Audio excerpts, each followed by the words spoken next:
اس کی موجود تشریف ہے، اللہ تعالیٰ شیخ کی زندگی میں برکت عطا فرمائے، تمام احباب جمیع کے ساتھ شیخ کی عرص سے مستفید ہو۔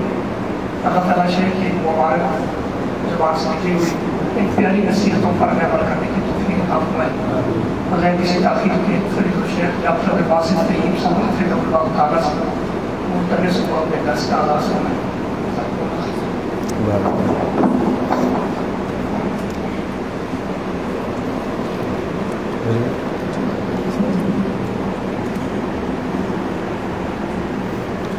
السلام علیکم ورحمۃ اللہ وبرکاتہ۔ ان الحمد للہ نحمده ونستعینه ونستغفره ونعوذ باللہ من شرور انفسنا ومن سیئات اعمالنا وبث منهما رجالا اما بعد فإن خير الحديث كتاب الله وخير الهدي هدي محمد صلى الله عليه وسلم وشر الأمور محدثاتها وكل محدثة بدعة وكل بدعة ضلالة وكل ضلالة في النار۔ ہر قسم کی حمد و ثنا اللہ رب العالمین کے لیے، جس کی توفیق سے آج ہم یہاں پہ جمع ہوئے ہیں، اور اس سے درخواست کرتے ہیں کہ اس سے زیادہ پیار و محبت کے ساتھ ہمیں اپنی جنتوں میں جمع فرمائے۔ یہاں سے آغاز کروں گا۔ ان آیات میں اللہ رب العزت نے جناب ابراہیم علیہ السلام کا تذکرہ کیا اور ان کی ایک عظیم الشان قربانی کا تذکرہ کیا۔ انہیں آگ میں ڈالا گیا، انہوں نے آگ میں ڈالے جانے کو قبول کر لیا، لیکن توحید کے معاملے میں کمپرومائز نہیں کیا۔ اللہ رب العزت نے اگر حکم دیا کہ اپنی وائف کو، اپنے دودھ پیتے بچے کو مکہ کی وادی میں چھوڑ آؤ، جہاں پہ باغات نہیں ہیں، جہاں پہ گندم نہیں اگتی، جہاں پہ فصلیں نہیں اگتی، جہاں پینے کے لیے پانی کی سہولت میسر نہیں ہے، انہوں نے یہ نہیں سوچا میری بیوی کا کیا بنے گا، میرے بچے کا کیا بنے گا، بس یہ دیکھا کہ آرڈر کس کا ہے، یہ دیکھا کہ حکم کس کا ہے۔ جب اللہ کا حکم آ گیا پھر انہوں نے نہیں دیکھا کہ اس پہ عمل کرنے کا انجام کیا ہوگا۔ ابراہیم علیہ السلام کی پوری زندگی اللہ کی راہ میں قربانیاں دینے سے عبارت ہے۔ یہ ابراہیم علیہ السلام اتنی قربانیاں دینے کے باوجود بیٹے کی نعمت سے محروم ہیں۔ آج میں اور آپ 5 وقت کی نمازیں پڑھ لیتے ہیں، 30 دن کے روزے رکھ لیتے ہیں، اور پھر اللہ سے دل ہی دل میں ناراض رہتے ہیں کہ میں 5 وقت کی نماز پڑھتا ہوں، میں 30 دن کے روزے رکھتا ہوں، 1 سپارہ تلاوت بھی کرتا ہوں، اللہ تعالیٰ مجھے اپنا مکان کیوں نہیں دے رہا، اللہ مجھے کوٹھی کیوں نہیں دے رہا، اللہ مجھے گاڑی کیوں نہیں دیتا، شکوے ہی شکوے۔ ابراہیم علیہ السلام عظیم نبی ہونے کے باوجود، بہت سے انبیاء کرام علیہم السلام کا باپ ہونے کے باوجود، اللہ کے خلیل ہونے کے باوجود اللہ رب العزت کے محتاج ہیں۔ بیٹا لینے کے لیے کس سے رابطہ کیا ہے؟ اللہ رب العزت سے، اور براہ راست رابطہ کیا ہے۔ قرآن کی آیات پڑھ لیں، وہاں پہ آپ کو یہ الفاظ نہیں ملیں گے کہ اے اللہ اپنے نبی جناب محمد صلی اللہ علیہ وسلم کے واسطے سے اولاد نہایت فرما۔ شیخ وقاص صاحب ادھر تشریف لائیں، کرسی موجود ہے، اوپر آ جائیں۔ یہ نہیں کہا کہ اپنے نبی جناب محمد صلی اللہ علیہ وسلم کے وسیلے سے اولاد نہایت فرما۔ میرے بھائیوں آپ کی توجہ چاہوں گا، آج ہمیں دعاؤں کا طریقہ یہ سکھایا گیا ہے کہ نبی علیہ السلام کے صدقے آپ کے طفیل سے اللہ رب العزت سے سوال کیا جائے اور مانگا جائے۔ پورے قرآن میں حضرات انبیاء کرام علیہم السلام کی دعاؤں کا مطالعہ کرنے، ان پہ غور کریں، ان میں آپ کو یہ سبق نہیں ملے گا کہ کسی فوت شدہ نبی یا ولی کے وسیلے سے اللہ رب العزت سے دعا کی جائے. جناب ابراہیم علیہ السلام براہ راست اللہ رب العزت سے مخاطب ہیں. ابراہیم علیہ السلام اتنا بڑا مقام و مرتبہ ملنے کے باوجود، اتنی بڑی شان ملنے کے باوجود اللہ رب العزت سے دعا کے محتاج ہیں تاکہ اللہ تعالیٰ انہیں بیٹا عنایت فرمائے. دوسرے لفظوں میں ابراہیم علیہ السلام بھی مشکل کشا نہیں ہیں، حاجت روا نہیں ہیں، غوث آدم نہیں ہیں، مختار کل نہیں ہیں. اپنے باپ کو کوشش کے باوجود کلمہ نہیں پڑھا سکے. کریں قرآن کا مطالعہ، کتنا زور لگایا ابراہیم علیہ السلام نے. یا اباتی یا اباتی یا اباتی، ابا جی ابا جی، پیارے ابا جی، کتنے پیار سے سمجھا رہے ہیں. لما تعبد ما لا يسمع ولا يبصر ولا يغني عنك شيئا. ابا جی آپ ان بتوں کی عبادت کیوں کرتے ہیں جو نفع و نقصان کے مالک نہیں ہیں، جو آپ کی دعا سن نہیں سکتے، جو آپ کو دیکھ نہیں سکتے، جو کسی بھی مشکل میں آپ کے کام نہیں آ سکتے، آپ ان کی عبادت کیوں کرتے ہیں؟ یا ابت انی قد جاءنی من العلم ما لم یأتک فاتبعنی اہدک صراطا سویا. ابا جی اللہ تعالیٰ نے مجھے علم دیا ہے، آپ میری بات مان لیں، میرے نقش قدم پہ چلیں، میں آپ کو جنت کے راستے پہ لگا دوں گا، میں آپ کو سیدھے راستے پہ لگا دوں گا، جنت تک پہنچانے کے معاملے میں میں سبب اور وسیلہ اور ذریعہ بن جاؤں گا. یا ابت لا تعبد الشیطان، ابا جی شیطان کی عبادت نہ کریں. ان الشیطان کان للرحمن عصیا، یہ شیطان اللہ کا نافرمان ہے، اس کی بات مانیں گے تو آپ کو بھی اللہ کا نافرمان بنا دے گا. یا ابت انی اخاف ان مسک عذاب من الرحمن، ابا جی آپ میرے والد ہیں، مجھے ڈر لگتا ہے اگر آپ اسی راستے پہ چلتے رہے کہیں آپ اللہ کے عذاب کی لپیٹ میں نہ آ جائیں. باپ دھمکیاں دے رہا ہے کہ ابراہیم اگر تو میرے معبودوں کی توہین سے باز نہ آیا میں پتھر مار مار کر تجھے ہلاک کر دوں گا. توحید والے بیٹے کا پیار دیکھیے باپ کے ساتھ، اور شرک پہ قائم مشرک باپ کی سختی دیکھیے. آج بھی اگر کلمہ پڑھنے کے باوجود شرک کا ارتکاب کرنے والے توحید والوں پہ سختی کرتے ہیں، مساجد نہیں بنانے دیتے، توحید کے مراکز قائم نہیں کرنے دیتے، تو ہمت نہیں ہارنی چاہیے. جناب ابراہیم علیہ السلام کو دیکھ کر حوصلہ حاصل کرنا چاہیے. ابراہیم علیہ السلام کو قربانی دینا پڑی، رشتہ داروں کی، وطن کی، اللہ کی راہ میں ہجرت کرنا پڑی، عراق سے شام جانا پڑا.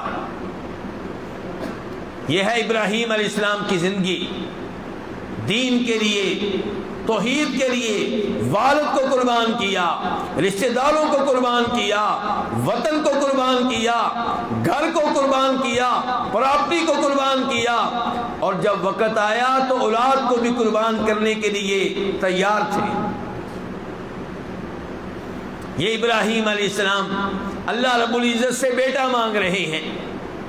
پتہ چلا کہ ہر کوئی اللہ رب العزت کا محتاج ہے، اور اللہ کا تو صاف اعلان ہے، یا ایھا الناس انتم الفقراء الی اللہ، اے لوگو تم سب کے سب اللہ کے محتاج ہو. اس کے مخاطب نبی بھی ہیں، اس کے مخاطب فرشتے بھی ہیں، اس کے مخاطب جن بھی ہیں، سارے کے سارے اللہ کے محتاج ہیں، اور تنہا اللہ ہے جو کسی کا محتاج نہیں ہے.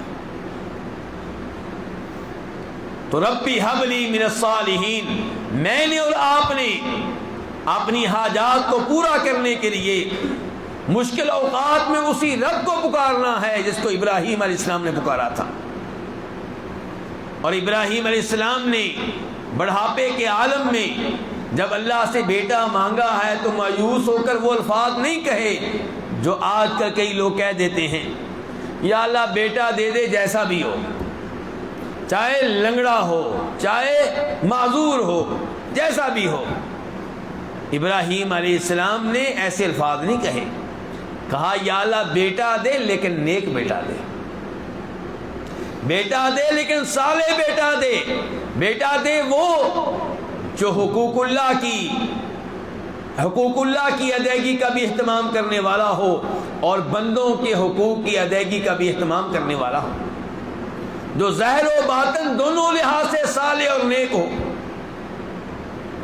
اور یہ وہ دعا ہے جس کا اہتمام بہت سے انبیاء کرام علیہم السلام نے کیا ہے۔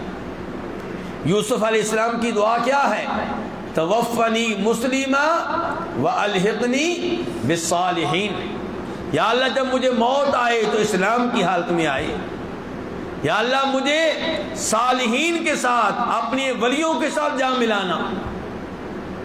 جناب سلیمان علیہ السلام کہہ رہے ہیں وَأَدْخِلْنِي بِرَحْمَتِكَ فِي عِبَادِكَ الصَّالِحِينَ، اے اللہ تجھے تیری رحمت کا واسطہ دے کر یہ درخواست کرتا ہوں کہ مجھے اپنے نیک بندوں میں شامل کر لینا۔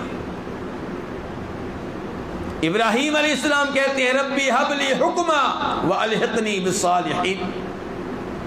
تو میرے بھائیو نیک بننے کی دعا کریں، اپنی اولاد کے لیے بھی دعا کریں یا اللہ ان کو نیک بنا دے، جب اولاد ملنے والی ہے تب دعا کریں یا اللہ نیک اولاد دینا۔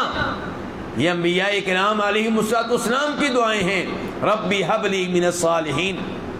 اور میرے وہ دوست، میرے وہ احباب جو اولاد جیسی عظیم نعمت سے محروم ہیں، انہیں چاہیے کہ وہ دعا یاد کریں جو انبیاء کرام علیہم السلام کرتے رہے۔ اور یہ دعا آپ اگر اذان اور اقامت کے درمیان میں کریں تو قبولیت کا امکان بڑھ جاتا ہے۔ اگر یہ دعا آپ نماز میں کریں، سجدے کی حالت میں کریں، تو یہ وہ حالت ہے جب انسان سب سے زیادہ اپنے رب کے قریب ہوتا ہے۔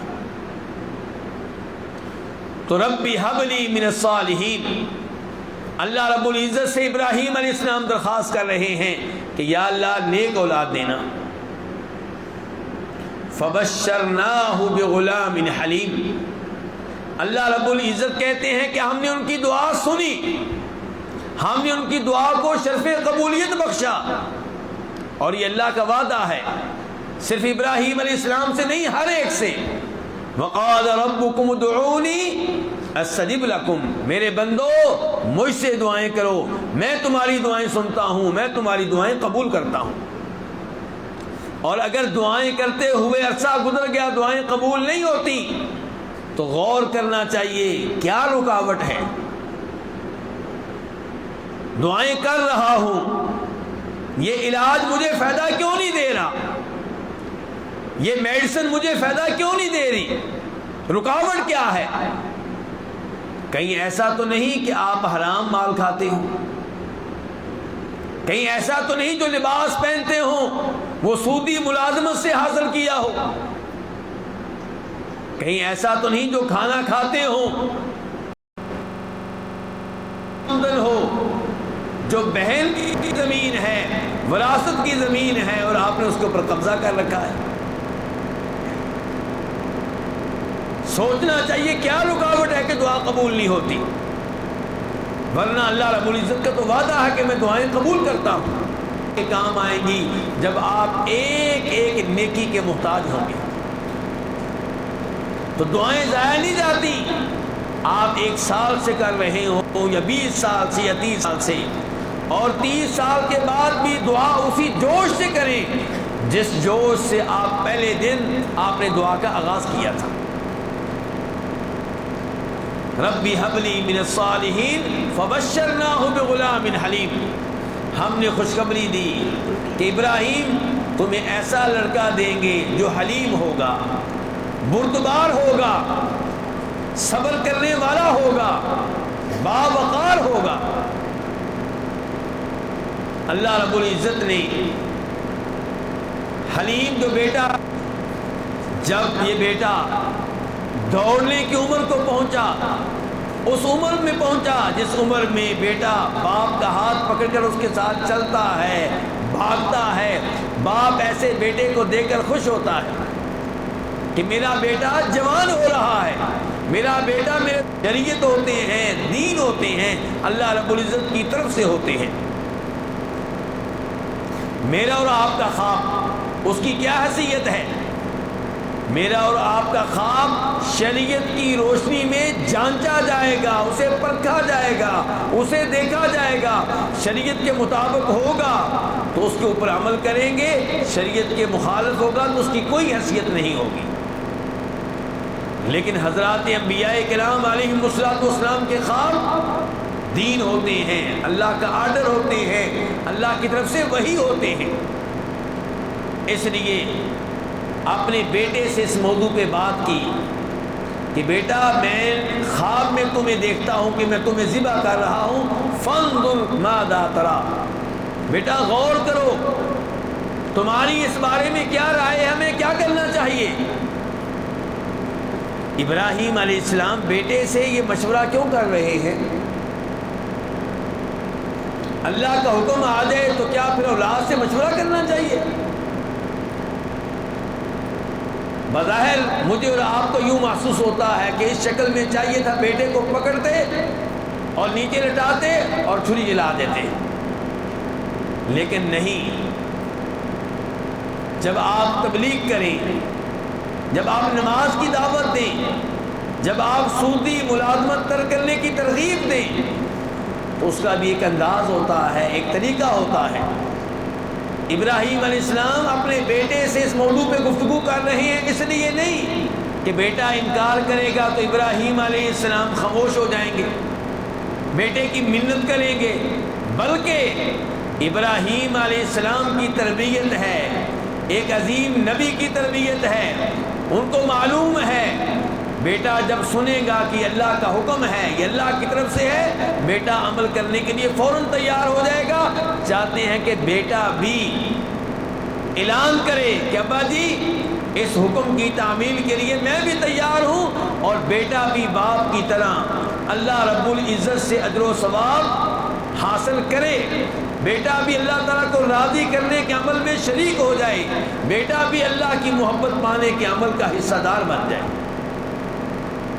تو اس لیے کہا کہ بیٹا بتاؤ تمہاری کیا رائے ہے۔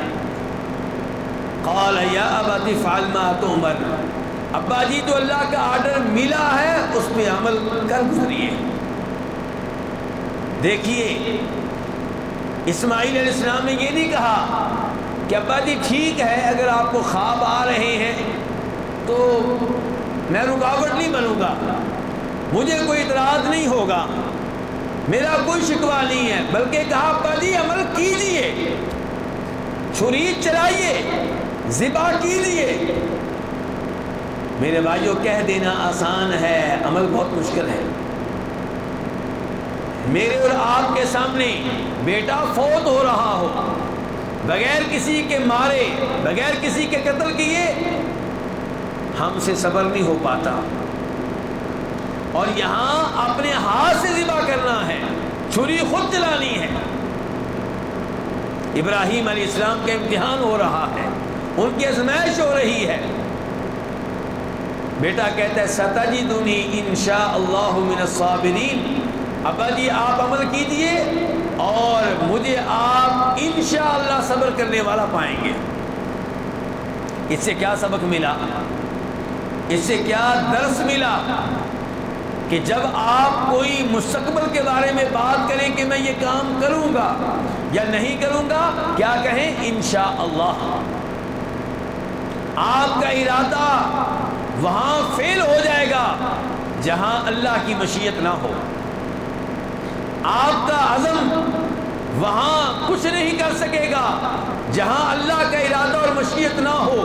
وما تشاءون الا ان یشاء اللہ رب العالمین، اللہ کی مشیت غالب رہتی ہے، بندے کے ارادے وہاں پورے ہوتے ہیں، بندے کی مشیت وہاں پوری ہوتی ہے جہاں اللہ کی مشیت بھی ہو۔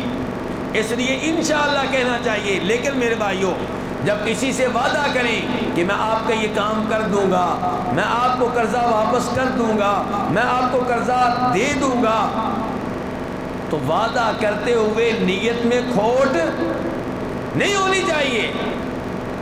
وعدہ کرتے ہوئے آپ کا یہ عزم ہو 100% کہ میں نے اس وعدے کو ہر شکل میں پورا کرنا ہے، لیکن آخر میں کہیں گے انشاءاللہ میرا عزم جتنا بھی ہو، میں جتنی بھی محنت کر لوں، میں جتنی بھی کوشش کر لوں، اگر آسمان والے کی مشیت نہ ہوئی تو میں کچھ نہیں کر سکوں گا، لیکن اپنا پورا زور لگانا ہے۔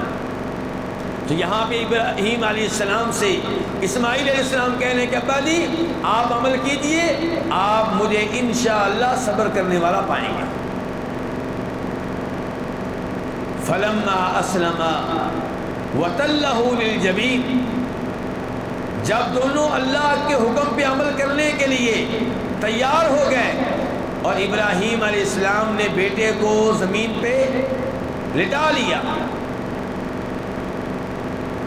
اور کیسے لٹایا؟ کئی علماء کرام یہ بیان کرتے ہیں کہ جناب اسماعیل علیہ السلام کو الٹا لٹایا گیا، اوندا کیا گیا، تاکہ ان کی نگاہیں نیچے رہیں، تاکہ چھری پہ ان کی نگاہ نہ پڑے، تاکہ چھری دیکھ کر خوف زدہ نہ ہو۔ اور نگاہیں نیچے کرنے کا، منہ کرنے کا ایک مقصد یہ بھی تھا کہ ابراہیم علیہ السلام کو اس موقع پہ کوئی ترس نہ آئے۔ لیکن میرے بھائیوں، یہ سب باتیں بغیر کسی دلیل کے ہیں۔ قرآن کے الفاظ کیا ہیں کہ ابراہیم علیہ السلام نے اسماعیل علیہ السلام کو زمین پہ لٹا دیا، اور کیسے لٹایا؟ پیشانی کے ایک حصے کے بل۔ علماء تفسیر نے وضاحت کی ہے کہ جبین کس کو کہتے ہیں؟ یہ ہے جبہہ، پیشانی، اور یہ ہے جبین، اور یہ بھی جبین ہے، ایک دائیں جانب کی جبین اور ایک بائیں جانب کی جبین۔ تو ابراہیم علیہ السلام نے اسماعیل علیہ السلام کو ایسے لٹایا ہے جیسے ہم قربانی کے موقع پہ بکرے کو لٹاتے ہیں، وہی انداز ہے۔ یہ باتیں صحیح نہیں ہیں کہ ان کی نگاہیں نیچے تھیں اور چھری اوپر سے چلائی گئی، نہیں، ایسی بات نہیں ہے۔ فلما اسلما وتلہ للجبین، اب کیا ہوا؟ ہم سب قرآن کریم کے طالب علم ہیں، تفسیر کے طالب علم ہیں، لما کا جواب تلاش کرنا ہے کہ جب دونوں اللہ کے حکم پہ عمل کرنے کے لیے تیار ہو گئے، ابراہیم علیہ السلام نے اسماعیل علیہ السلام کو زمین پہ لٹا دیا، پھر کیا ہوا؟ اس کے بعد کیا ہوا؟ اس کا جواب قرآن نے نہیں دیا۔ قرآن اس بارے میں خاموش ہے۔ کیوں جی؟ بات مکمل کیوں نہیں کی؟ بسا اوقات ایسی گفتگو ہوتی ہے جسے ذکر کرنے کی ضرورت نہیں ہوتی، اس گفتگو کو ہر سامع، ہر سننے والا خود ہی سمجھ رہا ہوتا ہے۔ مثال کے طور پہ اگر کسی ادارے کا سربراہ ادارے میں پڑھنے والے طالب علموں سے کہتا ہے کہ کل اگر کوئی طالب علم لیٹ آیا تو کے بعد آگے کچھ نہ بھی کہے تو طالب علم سمجھ جائیں گے کہ کیا ہوگا۔ تو یہاں پہ لما کا جواب ذکر نہیں کیا گیا، یہ بتایا گیا ہے کہ جب دونوں تیار ہو گئے، ابراہیم علیہ السلام نے ان کو زمین پہ لٹا دیا، کیا ہوا اس بارے میں خاموشی ہے۔ یہی انداز اللہ رب العزت نے سورہ زمر میں بھی اختیار کیا ہے۔ وَسِيقَ الَّذِينَ اتَّقَوْا رَبَّهُمْ إِلَى الْجَنَّةِ زُمَرًا، متقی لوگوں کو، پرہیزگاروں کو روز قیامت گروہ در گروہ جنت کی طرف لایا جائے گا۔ حَتَّى إِذَا جَاءُوهَا، جب جنت کے پاس پہنچ جائیں گے، اذا کا جواب مذکور نہیں ہے، کلام میں موجود نہیں ہے۔ حَتَّى إِذَا جَاءُوهَا، یہاں تک جب جنت کے پاس آئیں گے اور جنت کے دروازے کھلے ہوئے ہوں گے، وَقَالَ لَهُمْ خَزَنَتُهَا، اور جنت کے دربان ان سے کہیں گے سلام علیکم، تمہارے اوپر سلامتی ہو، تم نے بڑی پاکیزہ زندگی گزاری، فادخلوها خالدین، تو جنت میں داخل ہو جاؤ، تم نے اس جنت میں ہمیشہ ہمیشہ رہنا ہے۔ تو اذا جب وہ آیت ہوا کیا پھر آگے؟ یہ مذکور نہیں ہے۔ علماء تفسیر اس کی وضاحت کرتے ہیں، اس ادا کا جواب یہ ہے کہ جب وہ آئیں گے تو بڑے خوش ہوں گے، بڑے مطمئن ہو جائیں گے، ساری پریشانیاں ختم ہو جائیں گی۔ اور یہی انداز یہاں پہ ہے کہ فلما اسلما، جب دونوں اللہ کے حکم پہ عمل کرنے کے لیے تیار ہو گئے، ابراہیم علیہ السلام نے اسماعیل علیہ السلام کو زمین پہ لٹا دیا، پھر کیا ہوا؟ پھر وہ ہوا جو ہونا تھا۔ فلما اسلما وتلہ للجبین ونادیناہ ان یا ابراہیم، تب ہم نے آواز دی کس کو؟ ابراہیم علیہ السلام کو۔ ہم نے کہا اے ابراہیم۔ آواز دینے والا کون ہے میرے بھائیوں؟ اللہ رب العزت۔ یہاں سے ہمیں سبق کیا ملا؟ عقیدے کا سبق، کہ اللہ رب العزت کلام فرماتے ہیں، جب چاہتے ہیں کلام فرماتے ہیں، جس سے چاہتے ہیں کلام فرماتے ہیں۔ اور اللہ کا کلام ایسا ہوتا ہے جس کو بندہ سمجھتا ہے، جس میں آواز ہوتی ہے، جس میں حروف ہوتے ہیں۔ یہ میرا اور آپ کا پختہ عقیدہ ہونا چاہیے۔ ذرا پھر نوٹ کیجئے گا، اللہ کلام کرتے ہیں جب چاہتے ہیں، جس سے، اور اللہ کے کلام میں آواز بھی ہے، حروف بھی ہیں۔ یہ عقیدہ جو میں آپ کو بتا رہا ہوں، یہ عقیدہ جو قرآن و حدیث کا عقیدہ ہے، عام طور پہ اہل پاکستان کا یہ عقیدہ نہیں ہے۔ اس لیے اس بات پہ آپ نے توجہ دینی ہے۔ عام طور پہ لوگ کیا کہتے ہیں، بلکہ پوری دنیا میں عام طور پہ لوگ کیا کہتے ہیں؟ وہ کہتے ہیں کہ اللہ کلام کرتا ہے، اس کا مطلب یہ ہوتا ہے کہ اللہ تعالیٰ اپنی کسی مخلوق میں وہ معلومات ڈال دیتا ہے جو اللہ نے بیان کرنا ہوتی ہیں، پھر وہ مخلوق کلام کرتی ہے۔ موسیٰ علیہ السلام طور پہاڑ پہ گئے، میرا اور آپ کا عقیدہ یہ ہے کہ براہ راست انہوں نے اللہ سے ہم کلام ہونے کا شرف حاصل کیا، اس لیے ہم انہیں کیا کہتے ہیں؟ کلیم اللہ۔ لیکن عام طور پہ لوگوں کو عقیدہ کیا دیا گیا ہے کہ وہاں پہ کوئی درخت تھا، اس سے آواز نکلی۔ کیا آواز نکلی؟ کہ انی انا ربک، کہ میں ہی تمہارا رب ہوں۔ نعوذ باللہ، درخت کہہ رہا ہے کہ میں تمہارا رب ہوں۔ درخت میں یہ جرأت ہے کہ موسیٰ علیہ السلام سے کہے کہ میں رب ہوں؟ تو میرا اور آپ کا عقیدہ قرآن و حدیث کے مطابق ہے کہ اللہ تعالیٰ کلام فرماتے ہیں، اور کلام کرنا کیا ہے؟ اللہ کی خوبیوں میں سے خوبی ہے، اللہ کی صفات میں سے ایک صفت ہے۔ تو یہاں پہ کیا ہے؟ وَنَادَيْنَاهُ يَا إِبْرَاهِيمُ، ہم نے ابراہیم علیہ السلام کو آواز دی۔ قَدْ صَدَّقْتَ الرُّؤْيَا، کہ اے ابراہیم تو نے خواب کو عملی جامہ پہنانے کی فل کوشش کی ہے، مکمل کوشش کی ہے۔ خواب کو حقیقت کا روپ دینے کی مکمل کوشش کی ہے۔ قَدْ صَدَّقْتَ الرُّؤْيَا اِنَّا كَذَلِكَ نَجْزِي الْمُحْسِنِينَ اِنَّ هَذَا لَهُوَ الْبَلَاءُ الْمُبِينُ۔ ابراہیم، یہ ہماری طرف سے بہت بڑی آزمائش تھی، اور میرے بھائیوں ابراہیم علیہ السلام آزمائش پہ پورے اترے، اور میری اور آپ کی بھی آزمائش ہو رہی ہے۔ اللہ کا وعدہ ہے وَلَنَبْلُوَنَّكُمْ بِشَيْءٍ مِّنَ الْخَوْفِ وَالْجُوعِ وَنَقْصٍ مِّنَ الْأَمْوَالِ وَالْأَنفُسِ وَالثَّمَرَاتِ وَبَشِّرِ الصَّابِرِينَ۔ ہم تمہارا امتحان لیتے رہیں گے، مصیبتوں میں تمہیں مبتلا کرتے رہیں گے، آزمائشوں میں تمہیں مبتلا کرتے رہیں گے، کبھی ڈر، کبھی خوف، کبھی بھوک، کبھی مال کی کمی، کبھی قحط سالی، کبھی کسی کی والدہ کو فوت کر لیا، کسی کی بیوی کو فوت کر لیا، کسی کے اکلوتے بیٹے کو فوت کر لیا۔ ہماری طرف سے تمہارا امتحان جاری رہے گا، آزمائشیں آتی رہیں گی، مصیبتیں آتی رہیں گی، ہم دیکھیں گے کون ہے صبر کرنے والا۔ وَبَشِّرِ الصَّابِرِينَ، خوشخبری دیجیے ان کو جو اس موقع پہ صبر کریں۔ میرے بھائیوں، آپ تو تھوڑا بہت صبر کر لیتے ہیں، لیکن سوچئے اس موقع پہ آپ کی بیگم صبر کرتی ہے، آپ کی بیٹیاں صبر کرتی ہیں؟ کیا وہ بآواز بلند اس موقع پہ نہیں روتی؟ آنکھوں سے آنسو نکلے کوئی مسئلہ نہیں، لیکن منہ کے ساتھ اونچی اونچی آواز سے رونا، ماتم کرنا، رخسار پیٹنا، گریبان پھاڑنا، بال نوچنا، بے پردہ ہو جانا، یہ مسلمان ہے؟ مسلمان تو وہ ہے جو ایسی مصیبت آ جائے تب بھی کیا کہتا ہے؟ الحمدللہ۔ صحیح حدیث ہے کہ اللہ رب العزت کسی کے بیٹے کو فوت کرتے ہیں تو اللہ تعالیٰ فرشتوں سے پوچھتے ہیں کہ میرے فرشتوں، تم لوگوں نے میرے بندے سے اس کا بیٹا واپس لیا، میرے بندے کا رد عمل کیا تھا؟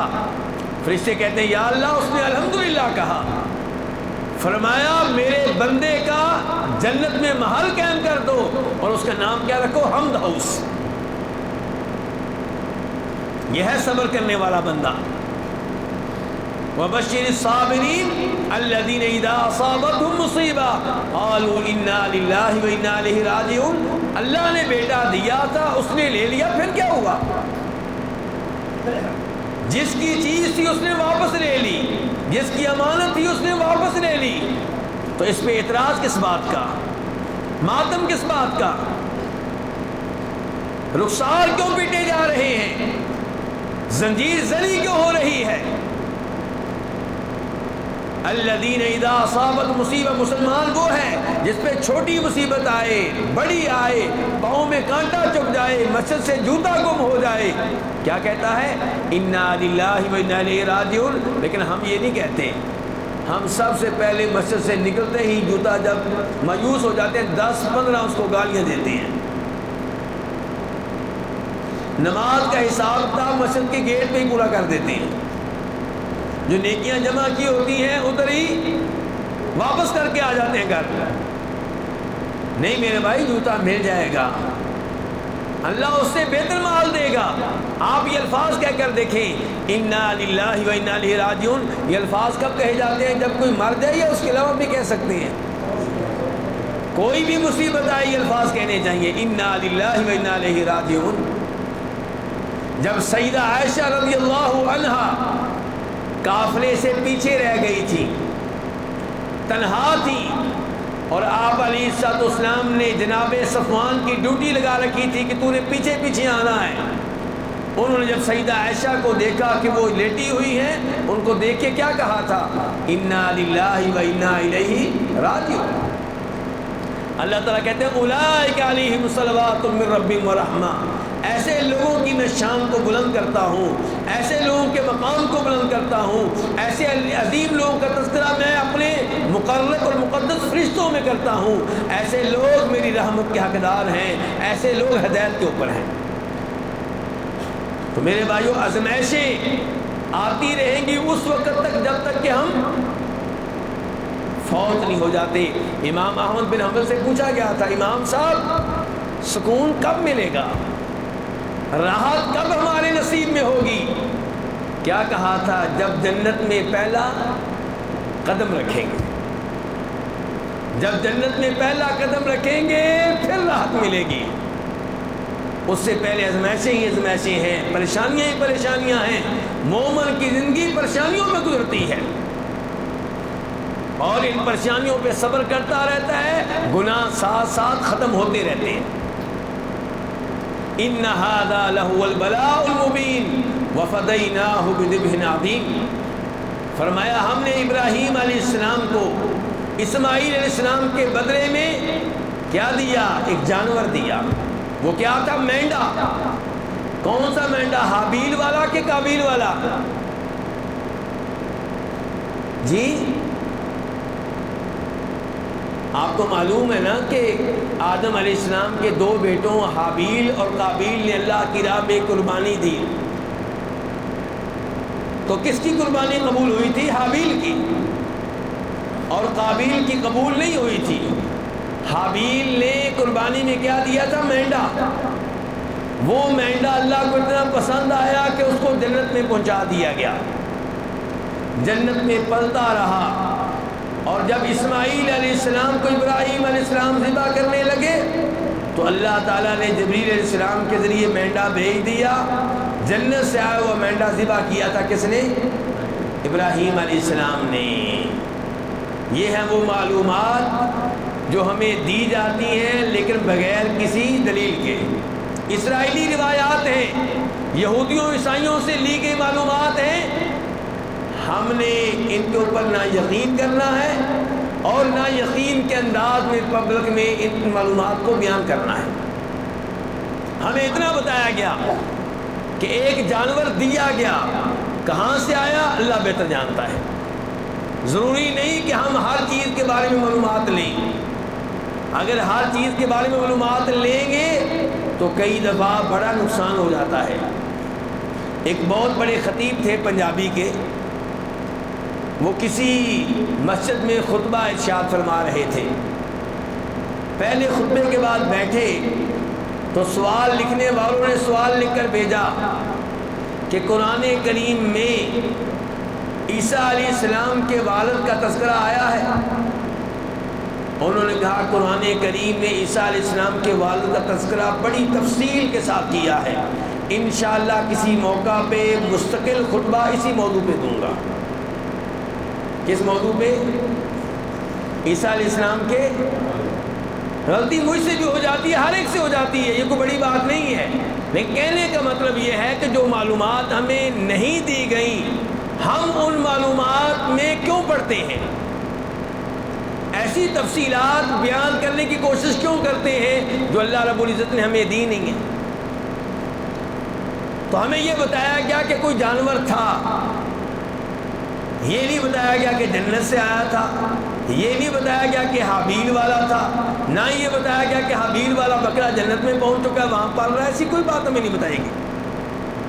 تو ایسی تفسیر کی کتب سے آپ نے دور رہنا ہے جن تفسیری کتب میں ایسے بے سر و پا واقعات ذکر کیے جاتے ہیں اور عام طور پہ پبلک انہیں پڑھ کر محظوظ ہوتی ہے، لطف محسوس کرتی ہے، لیکن حقیقت یہ ہے کہ انسان ایسی معلومات کے پیچھے پڑھ کر قرآن کے حقیقی پیغام سے دور ہو جاتا ہے۔ مستند تفسیریں جو ہیں ان کا مطالعہ کریں۔ مثال کے طور پہ تفسیر احسن البیان جو مسجد نبوی میں آپ کے لیے سعودی حکومت رکھتی ہے، جس کی نظر ثانی بہت سے علماء کرام کر چکے ہیں، تو وَفَدَيْنَاهُ بِذِبْحٍ عَظِيمٍ وَتَرَكْنَا عَلَيْهِ فِي الْآخِرِينَ۔ اللہ رب العزت ارشاد فرماتے ہیں کہ ابراہیم علیہ السلام ہماری آزمائش پہ پورے اترے، انہوں نے بہت بڑی قربانی دی، ہم نے کیا انعام دیا انہیں کہ قیامت تک آنے والے انسانوں میں ان کا ذکر خیر ہم نے برقرار رکھا، آنے والے لوگ ان پہ سلام پڑھتے رہیں گے، سلام علی ابراہیم۔ اور آج ہر مسلمان جب درود پڑھتا ہے کیا کہتا ہے؟ اللہم صلی علی محمد وعلی آل محمد کما صلیت علی ابراہیم وعلی آل ابراہیم انک حمید مجید، اللہم بارک علی محمد وعلی آل محمد کما بارکت علی ابراہیم وعلی آل ابراہیم انک حمید مجید۔ ابراہیم علیہ السلام کا نام آج بھی گونج رہا ہے، ان کا نام آج بھی زندہ ہے اور قیامت تک زندہ رہے گا۔ جب بھی ہم درود شریف پڑھتے ہیں، جہاں اپنے نبی کے لیے دعا کرتے ہیں صلی اللہ علیہ وسلم، وہاں جناب ابراہیم علیہ السلام اور ان کی آل کے لیے بھی دعا کرتے ہیں، جہاں اپنے نبی پہ برکتیں بھیجتے ہیں وہاں جناب ابراہیم علیہ السلام کے لیے بھی برکت کی دعا کرتے ہیں۔ تو میرے بھائیو، ابراہیم علیہ السلام نے بہت بڑی قربانی دی ہے۔ اب میں نے اور آپ نے کیا قربانی دینی ہے؟ وہ تو اپنے بیٹے کی گردن پہ چھری چلانے کے لیے تیار ہو گئے تھے، آپ اپنے بیٹے کی گردن پہ چھری نہ چلائیں، بس میری اتنی بات مان لیں کہ اپنے بیٹے کو کسی دینی ادارے میں عالم دین بننے کے لیے چھوڑائیں، کر لیں گے یہ کام۔ اللہ نے آپ کو بڑے بیٹے دیے ہیں، پہلی بات تو یہ ہے کہ ہر بیٹے کا یہ حق ہے کہ آپ اسے دینی تعلیم دیں۔ اگر آپ 5 بیٹے ڈاکٹر بناتے ہیں اور ایک بیٹا عالم دین بناتے ہیں تو وہ 5 بیٹوں کا کیا قصور ہے جن کو آپ نے دینی تعلیم سے محروم کر دیا؟ میرا سوال ذرا الٹا ہو گیا، ایسے ہی ہے نا؟ عام طور پہ لوگ کہتے ہیں کہ اس بیچارے کا کیا قصور ہے کہ اس کو مولوی بنا دیا۔ میں کہہ رہا ہوں کہ ان 5 بیٹوں کا جن کو آپ ڈاکٹر بنا رہے ہیں، انجینئر بنا رہے ہیں، ان کا کیا قصور ہے کہ انہیں آپ نے دین کی تعلیم سے محروم کر دیا؟ ان بیچاروں کو پتہ ہی نہیں ہے کہ اللہ کون ہے، ان کو پتہ ہی نہیں اللہ کے نام کیا ہیں، ان کو پتہ ہی نہیں اللہ کی صفات کیا ہے۔ تو میرے بھائیوں آج کا درس سننے کے بعد، قرآن کی ان آیات کو سننے کے بعد، ابراہیم علیہ السلام کی اس قربانی کو سننے کے بعد عزم کریں ہم نے بھی اپنے بیٹوں کو اللہ کی راہ میں قربان کرنا ہے، انہیں اللہ کا دین سکھانا ہے، اللہ کے دین کا پیغام لوگوں میں عام کرنے کے لیے انہیں اللہ کی راہ میں وقف کر دینا ہے۔ میرے بھائیوں آپ اس بات کا عزم کریں، ہم نے اللہ کی راہ میں عید الاضحیٰ کے موقع پہ بیٹا نہیں جانور ذبح کرنا ہے۔ مہنگائی بہت زیادہ ہے مجھے بھی معلوم ہے، لیکن یقین رکھیں اللہ تعالیٰ اس کی مدد کرتا ہے جو اللہ کی راہ میں قربانی دینے کے لیے تیار ہو جائے۔ صحابہ کرام کیا کرتے تھے؟ صحیح حدیث ہے، علماء کرام موجود ہیں کہ جب اللہ رب العزت کی طرف سے حکم ملتا کہ اللہ کی راہ میں خرچ کرو، کئی صحابہ کرام ایسے تھے جو منڈی میں جاتے، بطور کلی کام کرتے، بوجھ اٹھاتے اپنی کمر پہ، اور پھر جو مزدوری ملتی ایک سا کی شکل میں، آدھے سا کی شکل میں، وہ نبی علیہ الصلوۃ والسلام کے پاس بطور صدقہ خیرات جمع کروا دیا کرتے تھے۔ اور ہمارے پاس 2 لاکھ پڑا ہوا ہے، 5 لاکھ پڑا ہوا ہے، 10 لاکھ پڑا ہوا ہے، پھر بھی قربانی کرنے کے لیے تیار نہیں ہے۔ فرماتے ہیں نبی کریم صلی اللہ علیہ وسلم، ابن ماجہ کی حدیث ہے کہ جس کو اللہ نے گنجائش دی ہو پھر بھی قربانی نہ کرے وہ ہماری عیدگاہ کے قریب بھی نہ آئے۔ تو اس لیے میرے بھائیوں یہ سعادت ہے اللہ کی راہ میں جانور ذبح کرنا، لیکن جانور اس لیے ذبح نہیں کرنا کہ محلے والوں کا مقابلہ کرنا ہے، محلے میں اپنی عزت رکھنی ہے، قربانی نہیں کریں گے تو محلے کے لوگ بےعزتی کریں گے، باتیں کریں گے۔ نہیں میرے بھائیوں، جانور ذبح کرنا ہے اس لیے کہ رب راضی ہو جائے۔ لَن يَنَالَ اللَّهَ لُحُومُهَا وَلَا دِمَاؤُهَا وَلَكِنْ يَنَالُهُ التَّقْوَىٰ مِنكُمْ۔ اللہ تعالیٰ تمہارے بکرے کی طرف نہیں دیکھتے، بکرے کے گوشت کی طرف نہیں دیکھتے، اس کے بہنے والے خون کی طرف نہیں دیکھتے، اللہ اس تقویٰ اور اخلاص کی طرف دیکھتے ہیں جو تمہارے دل میں موجود ہے۔ تو آج سے عزم کر لیں، پیسے جوڑنے شروع کر دیں، آج سے انشاءاللہ ثواب ملنا شروع ہو جائے گا اور اللہ اس معاملے میں مدد کرے گا۔ بہت سے بھائی پوچھتے ہیں کیا قرضہ لے کر قربانی کر سکتے ہیں؟ کیوں جی قرضہ لے کر قربانی کر سکتے ہیں؟ قرضہ لے کر آپ قربانی کر سکتے ہیں، قرضہ لے کر آپ حج کر سکتے ہیں، قرضہ لے کر آپ عمرہ کر سکتے ہیں، شرط یہ ہے کہ آپ کو اپنے وسائل کا علم ہو، آپ کو معلوم ہو کہ میں بڑی آسانی سے قربانی بھی کر لوں گا اور قرضہ بھی اتار لوں گا۔ لیکن اگر آپ جانتے ہیں کہ آپ کے ایسے وسائل نہیں ہیں، آپ کو پتا ہے کہ مجھے کہیں سے پیسے ملنے کی امید نہیں ہے، کوئی میں نے کمیٹی نہیں ڈالی ہوئی، کوئی پلاٹ بیچنے والا نہیں ہے، کسی سیلری کا انتظار نہیں ہے، تو اس شکل میں قرضہ لے کر قربانی کرنا مناسب نہیں ہے۔ جس سے قرضہ لیں گے اس کے مال کو خطرے میں نہ ڈالیں۔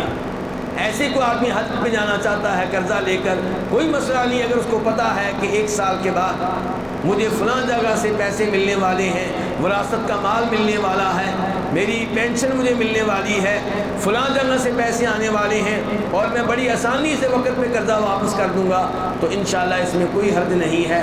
اللہ رب العزت سے دعا ہے کہ اللہ تعالی ہمیں انبیاء کرام علیہ السلام کے مشن پہ چلنے کی توفیق عنایت فرمائے، ان کی طرح توحید کا پیغام عام کرنے کی توفیق دے، ان کی طرح شرک سے روکنے کی توفیق دے، ان کی طرح اگر ازمائشیں آئیں تو ان ازمائشوں پہ صبر کرنے کی توفیق دے۔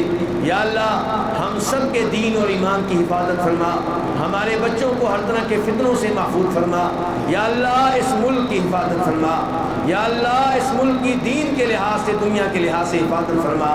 یا اللہ ہم سب کو جب موت دینا، ایمان پہ دینا، توحید پہ دینا، اسلام پہ دینا۔ یا اللہ قاری عبدالوکیل صاحب بیمار ہیں، انہیں صحت دے، انہیں عافیت کا لباس پہنا، ان کی محنتیں اور کاوشیں قبول فرما۔ یا اللہ جو بھی لوگ اس مسجد کی خدمت کر رہے ہیں، کسی بھی طریقے سے خدمت کر رہے ہیں، ان سب کی یہ خدمتیں قبول فرما یا اللہ، ان کی زندگی میں برکتیں ڈال یا اللہ، جو بھی مسلمان مریض ہیں سب کو شفا دے، جو فوت ہو چکے ہیں ان کی قبریں منور فرما، ان کی قبریں کشادہ فرما یا اللہ۔ میرے یہ بھائی بڑے معزز علماء کرام اور دیگر حضرات جو آج تشریف لائے اور جن کی زیارت کرنے کا موقع ملا یا اللہ، ان سب کو روز قیامت اپنے عرش کے سائے میں جگہ دینا، مجھے بھی ان کو بھی یا اللہ دنیا اور آخرت کی ذلت و رسوائی سے محفوظ رکھنا یا اللہ، ہم سب کے علم میں برکتیں ڈال۔ وصلی اللہ تعالی علی نبینا محمد وعلی آلہ وصحبہ اجمعین۔ یہ سوال ہے جی، ہماری بہن جو کہ لندن میں مقیم ہے، ایک بیٹی جو 3.5 سال کی ہے، شادی کو 5 سال ہو چکے ہیں، لیکن شوہر کا رویہ نہایت سخت تھا، اتنے سالوں میں مار پیٹ گالیاں بہت کچھ تھا۔ ایک دن یہ سب چھوڑ کر بچی کے ساتھ نکل آئیں، لیکن اگلے ہی دن ان کو حمل کا پتہ چلا، نیت یہ تھی کہ خلا لے لیں گی، بچی بھی ساتھ ہے، لندن کے قانون کے مطابق علیحدگی ہو گئی ہے اور آدمی طلاق دیتا ہے، بچے کی پیدائش دسمبر میں متوقع ہے، کیا بچے کے نام کے ساتھ باپ کا نام لگانا لازمی ہے؟ اور پیدائش کے بعد طلاق یا خلا ہو جائے گا؟ تو گزارش یہ ہے کہ بچہ ظاہر ہے اپنے باپ کا رہے گا، بچے کو اس کے حقیقی باپ کا نام دینا ضروری ہے، اس میں آپ کوئی تبدیلی نہیں کر سکتے، بلکہ تبدیلی کریں گے تو بہت بڑا جرم ہے، بہت بڑا گناہ ہے۔ کبھی بھی کسی بچے کی ولدیت تبدیل نہ کریں، شریعت نے اس سے سختی سے روکا ہے۔ شریعت نے اس معاملے میں نبی علیہ السلام کو بھی حکم دیا، آپ کو بھی پابند کیا گیا اس بات کا کہ آپ نے زید کو اپنا بیٹا بنا رکھا ہے، زید بن حارثہ کو، ان کی نسبت ان کے حقیقی باپ کی طرف کریں۔ تو نبی علیہ السلام کو بھی استثناء نہیں ملا، آپ کو بھی رخصت نہیں ملی، تو کسی اور کے لیے بھی ایسی کوئی رخصت نہیں ہے۔ باقی رہا کہ پیدائش کے بعد طلاق یا خلا ہو جائے گا، جی ہاں، اگر خامن طلاق دے چکا ہے تو یہ خاتون جو ہیں پھر کس میں ہیں؟ عدت میں ہیں، اور جب اس بچے کی ولادت ہو جائے گی تو ان کی عدت ختم ہو جائے گی۔ اور ایسے ہی اگر خلا منظور ہو چکا ہے کسی اسلامی عدالت سے یا اسلام